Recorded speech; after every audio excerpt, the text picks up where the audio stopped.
peace Tilo. Like this is decent thing to do. Like to rap that long and every single bar is just like actual fact. And as far as like hip hop, the idea of, rest in peace Tilo. Like this is these that's Tata's brother, Trance.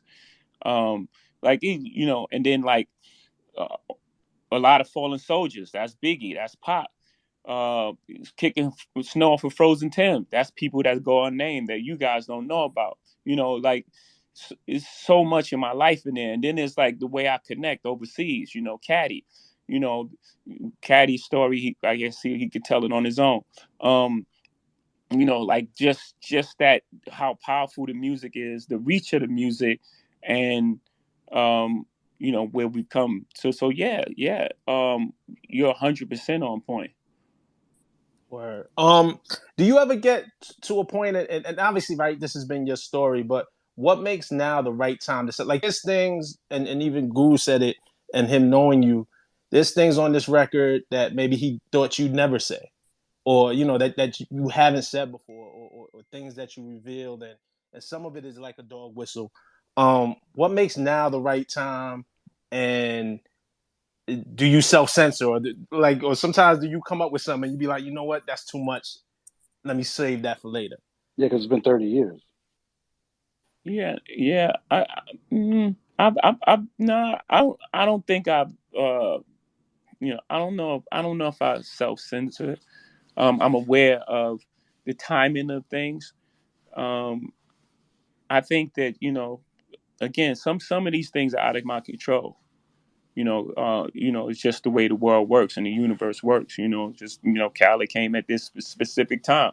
There's sometimes I like a beat, or I like a song and the timing ain't right, or you know, the timing is right and I don't like a song. It's so much that goes into like um, getting these things done these days. I have a lot of things on my plate, so sometimes it's just out of my control. It just was the right time, right place, um, right space in life, um, and it just happened. It's just this is just magic. It's really out of our control.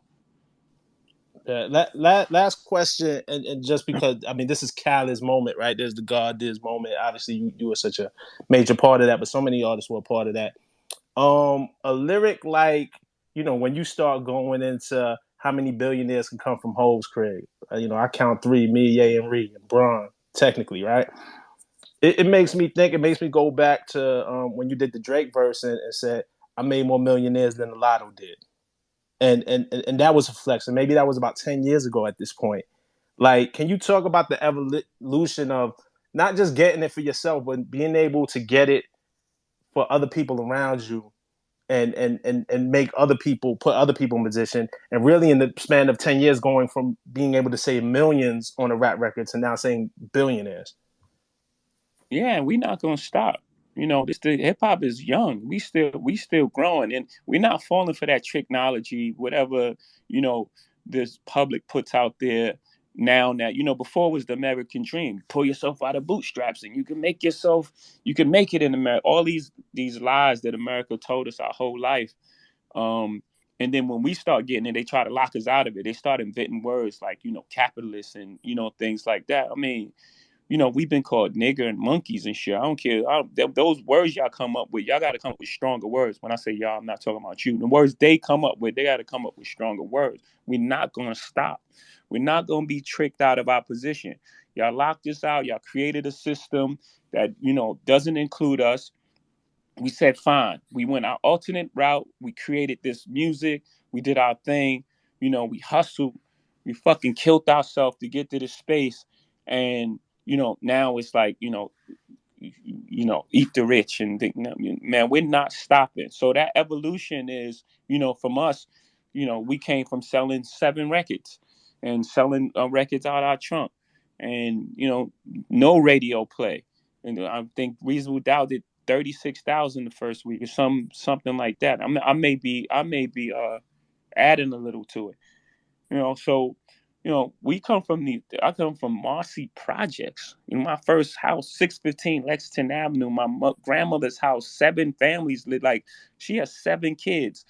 My mother and my parents and siblings lived in that house. My aunt Nisi lived in that house. Hootie lived in that house. Butchie lived in the basement.